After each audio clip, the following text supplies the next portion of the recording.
এই যে মহারানী, কোথায় যাচ্ছেন? পার্লারে যাচ্ছি রে।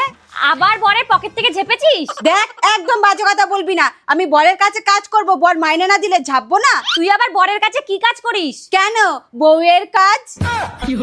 এই বউয়ের কাজ করতে করতেই তো আমার চুলগুলোর এই হাল হয়েছে। আমি তোকে একটা ভালো সাজেশন দিতে পারি। কি? তখন দিদির থেকে জানতে পারলাম Love Beauty and Planet argan oil lavender shampoo and hair মাস্কের কথা। এটা স্ক্যাল্প আর হেয়ার জেন্টলি পরিষ্কার করে দেয়। শুধু তাই নয়, 48 ঘন্টা অবধি হেয়ারকে ফ্রিজ ফ্রি রাখতে সাহায্য করে। এরপরে আছে হেয়ার মাস্ক। এটা মাত্র 2 মিনিটের ফ্রিজ ফ্রি হেয়ার প্রোভাইড করে আর 2 গুণ স্মুথনেস দেয়। এটা ভেগান ফর্মুলেশন। এটাতে ক্ষতিকর কেমিক্যাল যেমন প্যারাবিন, সালফেট কোনোটাই নেই। কোনো রকম এফার্ট ছাড়াই দেখো আমার চুল কত সুন্দর ম্যানেজ করে দিয়েছে। পাওয়া যাবে purple.com এ অথবা কিউআর কোড স্ক্যান করেও পারচেজ করতে পারো। আমার কুপন কোড LBPAPS50 ইউজ করলে পেয়ে যাবে 50% ছাড়।